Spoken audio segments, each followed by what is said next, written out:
धक जियरा भागे जागे सारी रतिया नींद से दुश्मनी हो गई बातें गोरी, नींद से दुश्मनी हो गई बातें गोरी। और धक जियरा भागे जागे सारी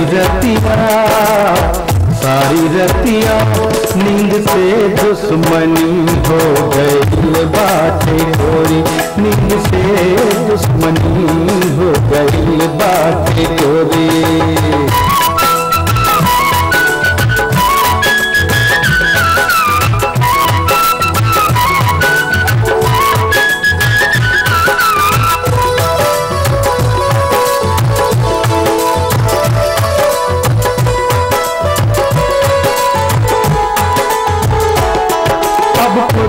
आग लगावे ले चंदा बरसावे अंगारा, सब लोग तो ताना मारेला बदरा से झके तारा। नींद से दुश्मनी हो गई बातें गोरी, नींद से दुश्मनी हो गई बातें गोरी। अरे तक चियरा भागे जागे सारी रतिया नींद से दुश्मनी हो गई बातें गोरी, नींद से दुश्मनी हो गई बातें गोरी।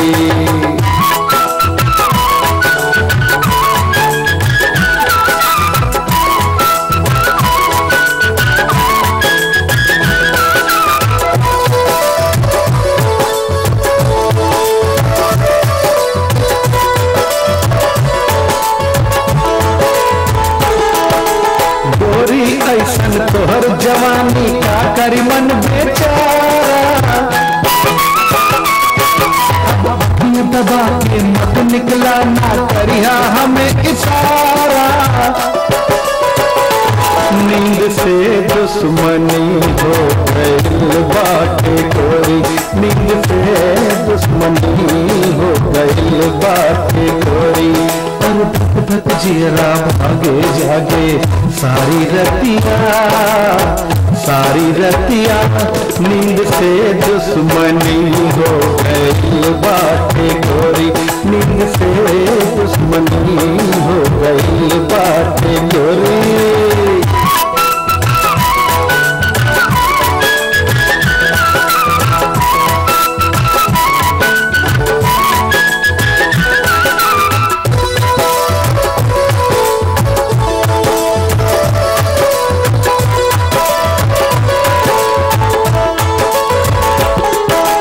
जवन भाग मा होई उहे का करी बेचारा,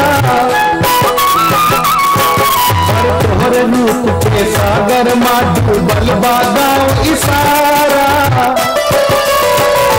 नींद से दुश्मनी हो गई बातें गोरी, नींद से दुश्मनी हो गई बातें गोरी। और धक जियरा भागे जागे सारी रतिया नींद से दुश्मनी हो गई बातें गोरी, नींद से दुश्मनी हो गई बातें गोरी, नींद से दुश्मनी हो गई